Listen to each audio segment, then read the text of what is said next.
"Read this," I said, sliding the folder across the dinner table. My stepfather's face drained of color as the room fell silent. "What the hell is this?" Harold snapped, snatching up the documents with trembling hands. The same hands that had signed divorce papers just 4 weeks after I'd given him my kidney. "That's a copy of the divorce filing your lawyer prepared," I said, leaning forward. "Check the date, Harold." I jabbed my finger at the paper. 2 months before my surgery. Emma's fork clattered against her plate. Jessica froze, her red-painted nails hovering over her water glass. My mother's eyes stayed fixed on her untouched salmon. "Ryan, please," my mother whispered. "This isn't the time. When exactly would be the right time, Mom?" I cut her off, my voice dangerously calm. "After he sells the house you built together? After you're forced to live in that studio apartment forever." Harold slammed his hand on the table. "That's enough. These are private matters. I stopped being your son the moment you threw my mother out while she was still driving me to follow up appointments," I said, standing now. "And nothing is private anymore. Not after what I found." I pulled out the second set of documents and threw them onto the table like a winning poker hand. The room went deadly quiet as everyone stared at the papers that would either tear this family apart forever or finally deliver the justice my mother deserved. The hospital room had smelled like artificial pine and fear the morning of the transplant. "You don't have to do this, Ryan," my mother said, smoothing my blanket for the 20th time since our 5 a.m. arrival. Her eyes were rimmed red from crying all night. "It's fine, Mom," I assured her, squeezing her hand. "I'm a perfect match, remember?" Harold didn't even look up from his phone. "Let's just get on with it," he muttered, scrolling through emails as if my life-changing surgery was keeping him from something important. Dr. Chen entered, clipboard in hand. "Last chance to back out, Ryan," she said, her serious eyes searching mine. "This isn't like donating blood. This will affect you for life." I thought of my mother's face when Harold had been diagnosed, the raw fear, the desperate prayers. "I'm certain," I told Dr. Chen, signing the final consent form. What I didn't mention was how Harold had cornered me in the kitchen 3 months earlier. "You know I've been more of a father to you than that deadbeat who disappeared," he'd whispered, making sure my mother couldn't hear. "This is what family does. Your mother would be devastated to lose me. You don't want that on your conscience, do you, son?" And he'd been right about one thing. Harold had been my father figure since I was 9 years old. He taught me to change a tire, helped me with calculus homework, and shown up to every one of my high school swim meets. The fact that he'd never formally adopted me seemed like an administrative oversight rather than a deliberate choice. So I'd signed the medical forms, watching the blue ink spread across the paper like a promise. I'd undergone the psychological evaluation, sitting in a comfortable chair while a kind-eyed therapist asked if I understood the implications of my decision. I'd assured the transplant ethics committee, 5 serious medical professionals seated at a polished conference table, that yes, I was doing this willingly, without coercion, out of love for the man who had raised me. I'd even choked up a little while saying it, earning sympathetic nods from the committee members who had no idea they were watching a performance scripted by obligation rather than genuine choice. "I need you to understand something, Ryan," Dr. Chen had said during my final pre-op appointment, her serious eyes searching mine. "Donating a kidney is not like donating blood. This is a major surgery with lifelong implications. Your remaining kidney will compensate, but you'll need regular monitoring forever. Are you absolutely certain this is what you want?" I'd thought of my mother's face when Harold had been diagnosed. The raw fear, the desperate prayers. I remembered how she'd aged a decade in just a few months of caring for him. "I'm certain," I told Dr. Chun. The surgery went perfectly. I'd spent a week in the hospital, another 2 weeks recovering at my apartment with my mother shuttling between caring for me and for Harold. The thank you card Harold had sent, clearly purchased and written by his assistant, sat on my mantel like a bad joke. 3 weeks after the transplant, Harold had gone back to work, striding into his architectural firm with my kidney filtering his blood more efficiently than his own ever had. His colleagues had sent a massive flower arrangement to the house, addressed only to him, as if I hadn't been the one cut open and permanently altered. For weeks after, while I still winced when I laughed or sneezed, he told my mother their marriage was over. 5 weeks after I'd given him my kidney, my mother showed up at my door at midnight, her face swollen from crying, a small suitcase in her hand.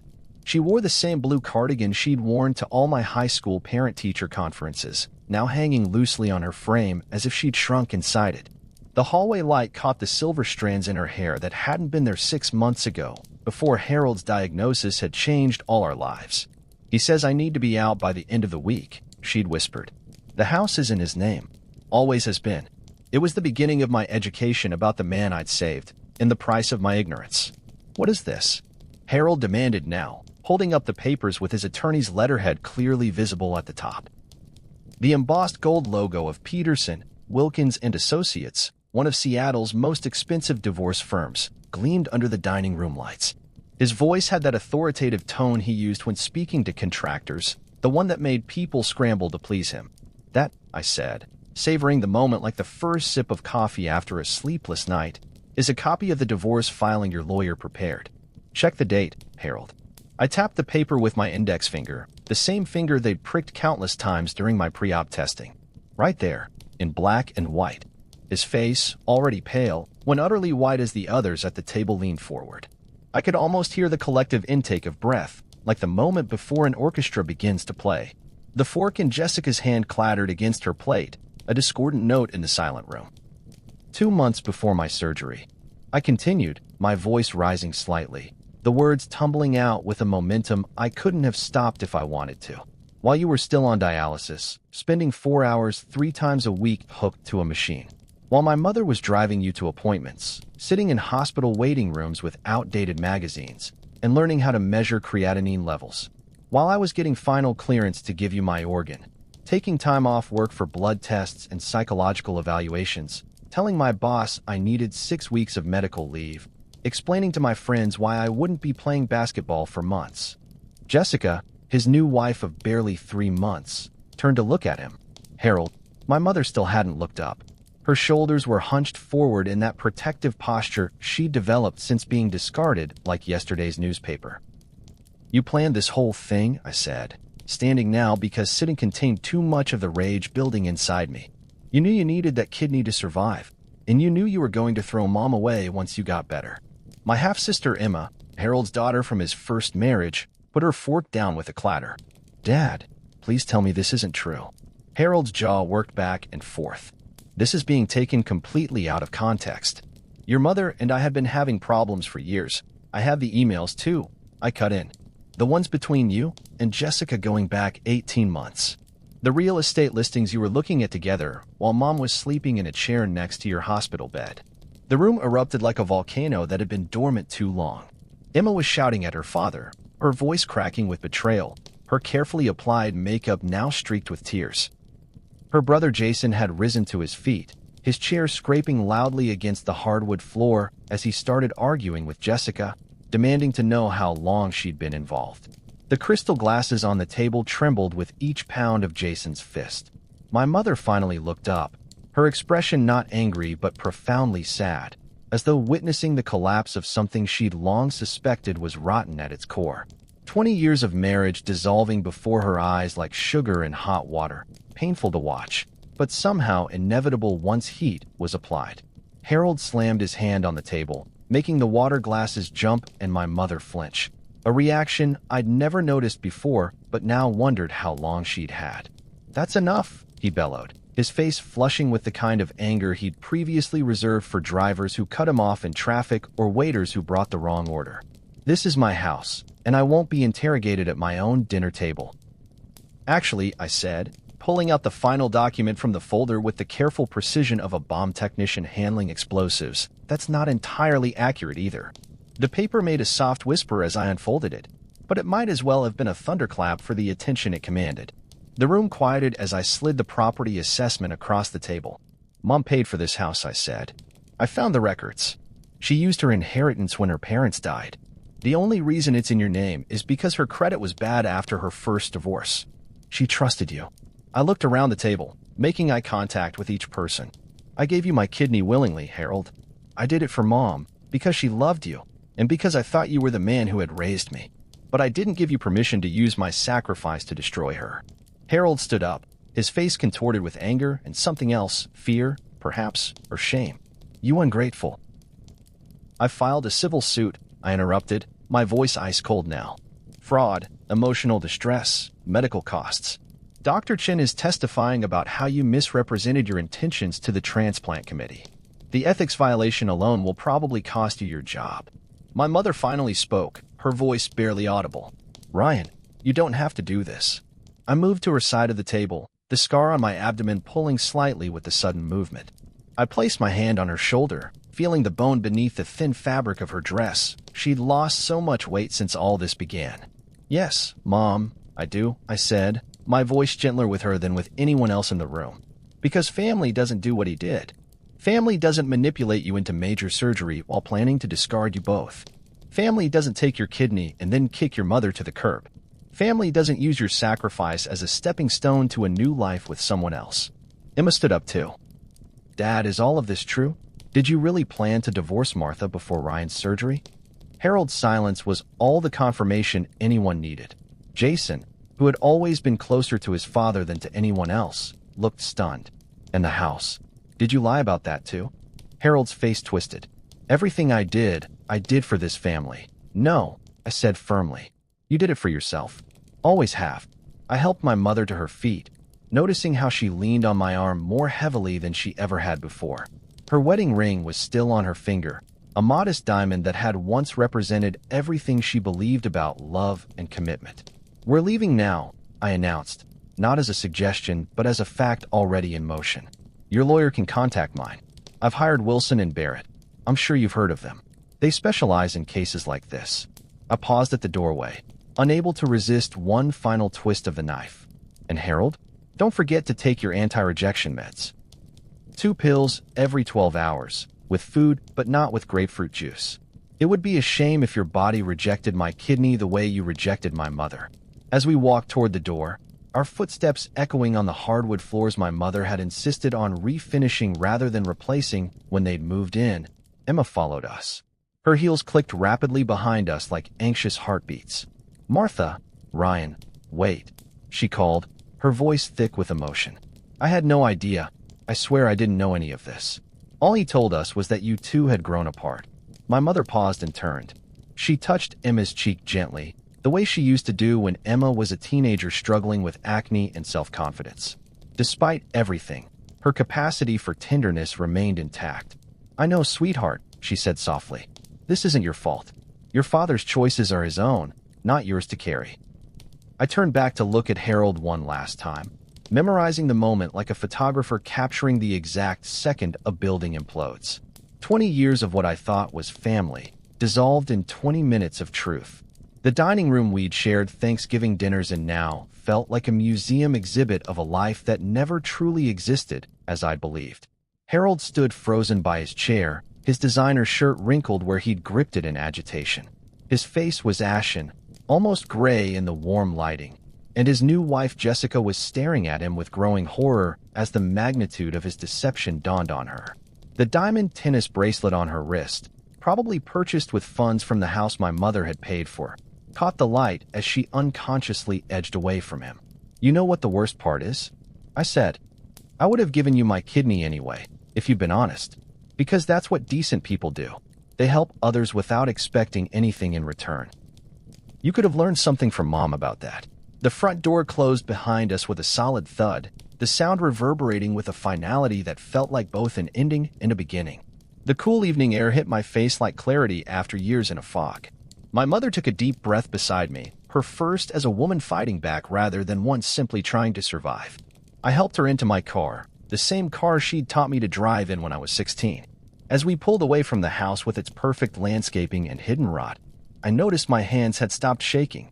For the first time since the surgery, the pain in my side felt worth it, not because of what I'd given to Harold, but because of what I was taking back for my mother and for myself.